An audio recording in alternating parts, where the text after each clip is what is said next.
Ahlussunnah wal Jamaah mengartikan ayat semacam itu dengan memaknai ayat semacam dengan tafwid, menyerahkan makna hakikinya kepada Allah. Kalau Salafi Wahabi mengisbat makna zahirnya lalu menyerahkan kaifiyahnya kepada Allah. Itu perbedaan kita dengan mereka. Nah, yang cukup disayangkan adalah seperti yang pernah saya katakan juga, orang Salafi Wahabi ini kerap kali mengklaim akidahnya itu sebagai kesepakatan salafus soleh. Seolah salafus soleh itu cara mereka memahami ayat-ayat mutasyabihat itu dengan mengisbat makna zahirnya. Ternyata tidak. Nanti akan kita buktikan ya. Nah, sekarang saya akan bacakan klaim yang ditulis oleh Syekh Utsaimin ketika dia mengulas ayat waqalatil yahudu yadullahi maghlulah ghullat aydihim wa lu'inu bima qalu bal yadahu mabsutatan. Orang-orang Yahudi berkata tangan Allah itu terbelenggu. Kata Al-Qur'an justru tangan mereka lah yang terbelenggu. Ghullat aydihim wa lu'inu bima qalu, mereka dilaknat gara-gara apa yang mereka ucapkan itu. Bal yadahu mabsutatan. Bal yadahu, tetapi kedua tangannya itu kalau kita artikan secara harfiah mabsutatan, terbuka lebar. Mabsutatan, terbuka. Nah, Syekh Utsaimin menjelaskan di sini wa ajma'as salaf. Ulama salaf bersepakat, bayangkan, bersepakat. Ala anna lillahi yadaini tsnataini faqat biduni ziyadah. Allah itu hanya punya dua tangan tanpa ada tambahan. Padahal saudara, kata tangan itu kata yad dalam Al-Qur'an ada kali disebut mufrad. Yadullah fawqa aydihim mufrad. Satu. Kemudian dalam ayat yang tadi saya sebut bal yadahu mabsutatan, yadah kedua tangannya disebutkan dua. Ada lagi ayat yang menyebutkan was-sama'u banainaha bi aidin, dan langit itu kami bangun dengan aidin. Aidin jamak dari kata yad, tangan-tangan. Kalau Anda maknai kata yad dalam ayat-ayat itu secara harfiah, mana yang benar? Satu, dua, apa banyak? Kan jadi muskil itu ya. Nah, Syekh Utsaimin sendiri ketika berjumpa dengan ayat-ayat semacam itu seperti kebingungan. Dia katakan wa amal musanna wal jama' fanaqul, adapun ayat yang menunjukkan yad itu musanna seperti yadahu mabsutatan atau jama' fanaqul innallaha laisa lahu illa yadani tsnatani. Kita katakan Allah itu enggak punya kecuali dua tangan aja. Kama sabata dzalika fil kitab was sunnah, sebagaimana ditetapkan dalam Alkitab, Al-Qur'an, maksudnya dan sunnah. Sementara ada kata aidin dalam Al-Qur'an. Kok bisa diartikan dengan dua tangan saja? Tapi sudah hak mereka untuk meyakini semacam itu. Tapi yang ingin kita kritik adalah mengklaim itu sebagai kesepakatan ulama salaf. Seolah ulama salaf semuanya sepakat bahwa Allah itu punya dua tangan dalam arti yang hakiki. Tidak ada, saudara. Ulama salafus saleh tidak terjatuh ke dalam tajsim. Justru mereka menyucikan Allah dari makna-makna zohir ayat-ayat semacam itu. Ima Anda menempuh cara tafwid, menyerahkan maknanya kepada Allah tanpa mengisbat makna zohirnya, atau bertakwil. Nah, orang Salafi Wahabi mengisbat makna zohirnya dan menolak takwil. Lalu mengklaim itu sebagai kesepakatan salafus saleh. Assalamualaikum warahmatullahi wabarakatuh. Alhamdulillah, wassalatu wassalamu ala rasulillah. Allahumma sholli ala Muhammad wa ala ali Muhammad. Teman-teman yang dirahmati Allah Subhanahu wa Ta'ala, Ustadz Nuruddin mengkritik dan meragukan Syekh Utsaimin bahwa ulama bersepakat bahwa Allah Subhanahu wa Ta'ala punya tangan sebagaimana dalam Al-Quran dan hadis. Untuk menjawab argumen Ustadz Nuruddin, kita simak penjelasan Ustadz Firanda Andirja Hafizahullah. Simak sampai selesai. فبأي آلاء ربكما تكذبان. Asy'ari mutaqaddim masih di sini adalah Abul Hasan Al-Asy'ari, ya. Abul Hasan Al-Asy'ari. Abul Hasan Al-Asy'ari. Kemudian Al-Baqillani, mereka sebutkan dalam buku mereka. Al-Baqillani, kemudian Ibnu Fawraq.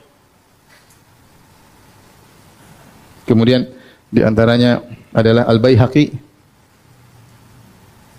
Semua ini mereka berpendapat Allah punya tangan. Oleh karenanya Asy'ariyah mutaakhirin menyelisihi nenek moyang mereka. Adapun ini ya adalah pendapat Jahmiyah,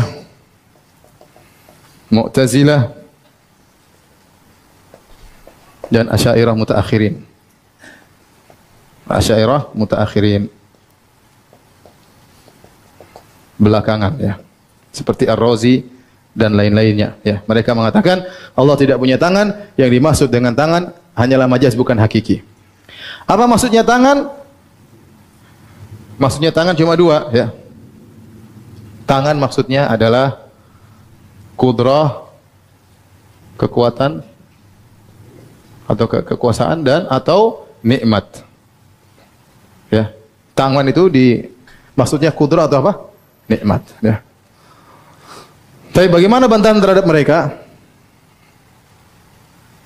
Bantahan.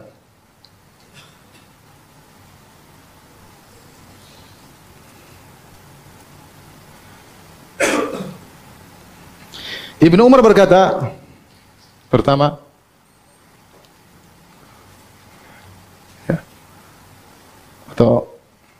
ya, Ibnu Umar berkata, sungguhnya innallaha khalaqa arba'atan biyadihi. Allah menciptakan 4 perkara dengan tangannya. Allah menciptakan, ini hadisnya sahih, riwayatnya sahih, menciptakan 4 perkara dengan tangannya.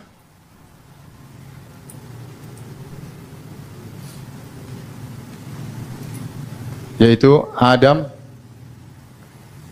surga Adan, ya, Adan dan ada yang lainnya 2 saya lupa ya. Tapi di antaranya siapa? Adam. Adam. Ya, kalau ternyata tangan diartikan dengan kudrah dan nikmat, maka tidak ada spesialnya Adam alaihissalam. Taib.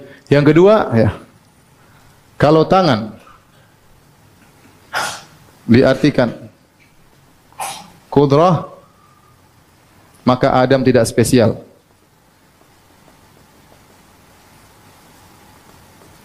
Karena kita semua diciptakan oleh kudrahnya apa? Allah. Adam tidak spesial. Makanya Ibnu Qayyim mengatakan, mereka orang-orang yang menolak sifat tangan dari Allah Subhanahu wa taala, mereka durhaka kepada Adam alaihissalam. Durhaka kepada nenek moyang, ya. Kenapa pada hari kiamat semua orang datang kepada Adam, mereka berkata, "Ya Adam, anta abul bashar, khalaqakallahu biyadihi." Wahai Adam, engkau nenek moyang manusia, kau spesial. Allah ciptakan engkau dengan apa? Tanganmu. Kalau tangan artinya kudrah, ya apa bedanya dengan kita? Kita juga diciptakan dengan kudrah siapa? Allah Subhanahu wa taala. Enggak ada bedanya. Maka orang-orang yang menolak sifat tangan Allah, mereka durhaka kepada Adam seakan-akan Adam tidak punya keistimewaan. Faham tidak? Demikian Nabi Musa alaihissalam waktu debat sama Adam. Musa berkata, "Ya Adam, anta abul bashar, khalaqakallahu biyadihi." Musa aja tahu, wahai Adam, engkau spesial. Allah ciptakan engkau dengan tangannya. Kalau maksud tangannya nikmat atau kudrah, apa bedanya dengan Nabi Musa alaihissalam? Tidak ada bedanya. Paham? Demikian juga kalau tangan artinya kudrah, maka iblis bisa bantah Allah.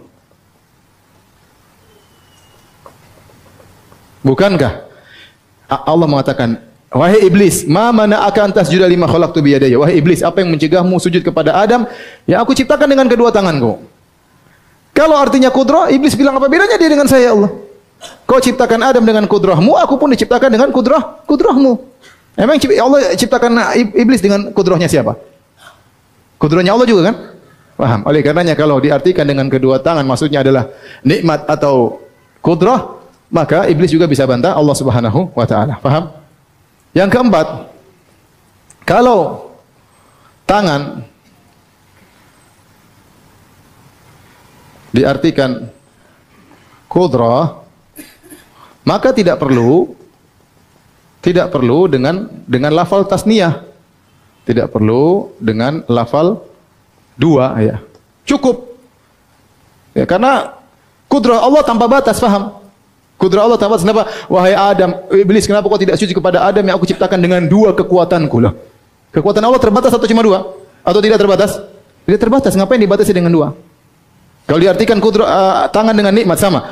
Wahai iblis, kenapa kau, apa yang mencegahmu untuk sujud kepada Adam yang aku ciptakan dengan dua nikmatku? Loh. Nikmat Allah cuma dua atau tanpa batas? Tanpa batas. Ya. Maka tidak ada namanya tangan artinya adalah kudrah atau nikmat kemudian dijadikan bilangan dua. Tidak pas dalam apa? Bahasa Arab. Taib. Yang keempat, yang kelima, kata mereka, tangan diartikan sebagai kudrah atau nikmat datang dalam bahasa Arab.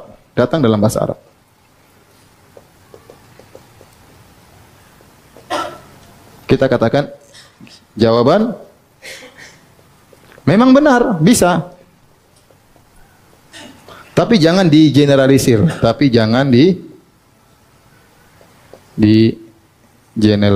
generalisir. Tidak semua berarti harus diartikan dengan apa? Kudrah, paham? Memang benar, terkadang tangan maksudnya kudrah, terkadang tangan maksudnya apa? Nikmat. Tapi jangan antum generalisir. Contoh kalau mau kita generalisir firman Allah Subhanahu wa taala, wasariqu wasariqatu faqta'u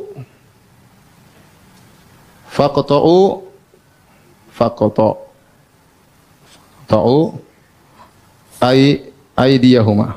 Coba. Ya. Coba kita mau artikan tangan dengan nikmat atau kudrah. Pencuri laki-laki, pencuri wanita, potonglah kekuatan mereka.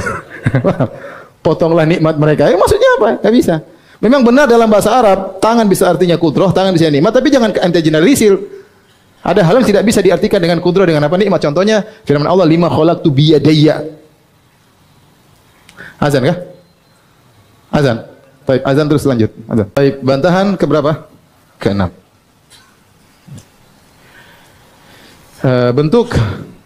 Bentuk apa? Tambahan kata ba, tambahan huruf ba dalam firman-Nya, biyadaya, ini biyadaya, dengan kedua tanganku, ini menunjukkan hakiki. Karena kalau tangan yang artinya kudrah atau nikmat tidak perlu pakai huruf ba, pakai huruf ba.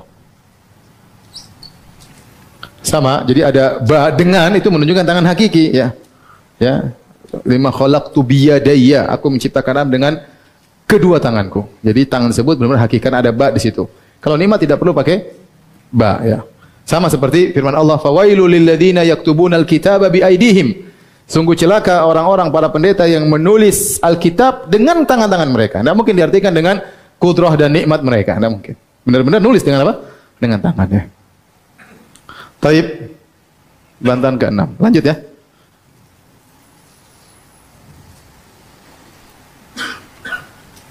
Bantahan ke-7. Ya. Kenapa kalian menolak sifat tangan dari Allah? Kata mereka. Karena yang punya tangan hanya makhluk. Jawaban, kalau begitu tolak aja semua sifat yang lain.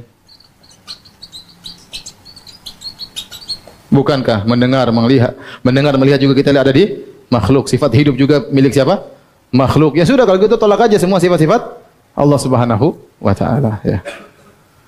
Ya. Ini namanya sama. Ya, kalau mereka berkata, oh tidak, ya, sifat-sifat yang lain seperti melihat dan mendengarnya Allah tidak sama dengan mendengarnya makhluk. Apa bantahannya? Sama. Jawaban sama. Tangan Allah tidak sama dengan tangan makhluk.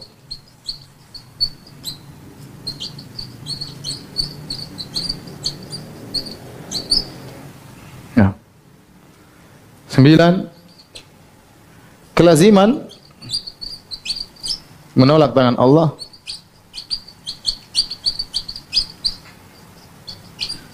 adalah menyamakan Allah dengan yang buntung. Sama. Allah tidak punya tangan, Allah juga bersama dengan orang yang tidak punya tangan. Berarti sama, menghina Allah Subhanahu wa taala.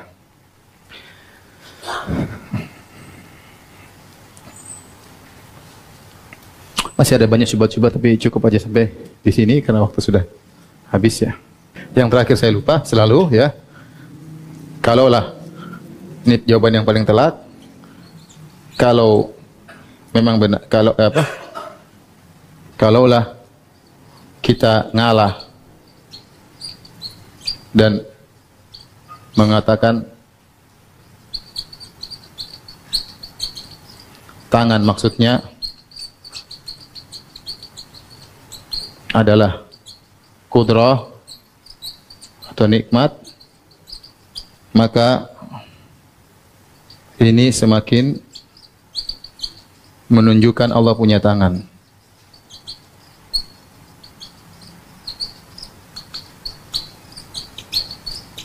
Karena tidak mungkin tangan diartikan kudrah kecuali dari yang benar-benar punya tangan dari. Punya tangan. Makanya nggak ada orang bilang tangan korma, nggak ada. Karena korma nggak punya apa? Tangan, nggak ada. Nggak ada orang bilang tangan meja, karena meja nggak punya apa? Tangan. Tatkala kita bilang manusia, oh dia panjang tangan, maksudnya dia dermawan ya. Kalau Indonesia panjang tangan maksudnya apa? Mencuri ya. Kalau bilang istilah orang ini ringan tangan maksudnya apa? Mudah membantu. Oh, bantu atau mukul? Ringan tangan mudah membantu. Memang itu benar, itu majas. Ringan tangan maksudnya dia mudah membantu, itu menunjukkan dia benar-benar punya tangan. Karena kalau dia tidak punya tangan, nggak mungkin kita bikin istilah itu. Paham? Nggak mungkin ada istilah panjang tangan, ringan tangan, kecuali kepada zat yang benar-benar punya tangan. Kalau dia tidak punya tangan, kita tidak mungkin munculkan istilah tersebut. Jadi itu bantahan yang paling telak. Teman-teman yang dirahmati Allah Subhanahu wa Ta'ala, Ustadz Firanda Andirja Hafizahullah menjelaskan tentang sifat tangan Allah berdasarkan pandangan Ahlus Sunnah wal Jamaah dan perbedaan pendapat dengan kelompok lainnya.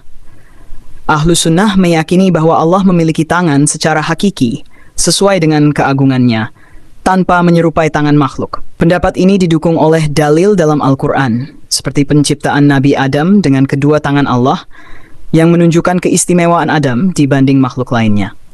Sebaliknya, kelompok seperti Jahmiyah, Mu'tazilah, dan Asy'ariyah mutaakhirin menafsirkan tangan Allah sebagai kiasan yang berarti kekuatan atau nikmat. Ustadz Firanda membantah pandangan ini dengan menunjukkan bahwa dalam bahasa Arab, istilah tangan sebagai majaz hanya digunakan pada sesuatu yang benar-benar memiliki tangan. Selain itu, penambahan kata kedua tanganku dalam ayat-ayat tertentu menunjukkan makna hakiki, bukan sekadar kiasan. Beliau juga menekankan bahwa menolak sifat tangan Allah sama dengan menolak keistimewaan yang diberikan Allah kepada Adam dan menyamakan Allah dengan makhluk yang tidak sempurna. Keyakinan Ahlus Sunnah didasarkan pada dalil yang jelas, pemahaman para ulama terdahulu, dan logika bahasa Arab yang benar. Demikian video yang kita dapat bagikan kali ini. Semoga bisa memberikan pencerahan bagi kita semua. Mohon maaf jika ada kekurangan. Barakallahu fikum. Assalamualaikum warahmatullahi wabarakatuh.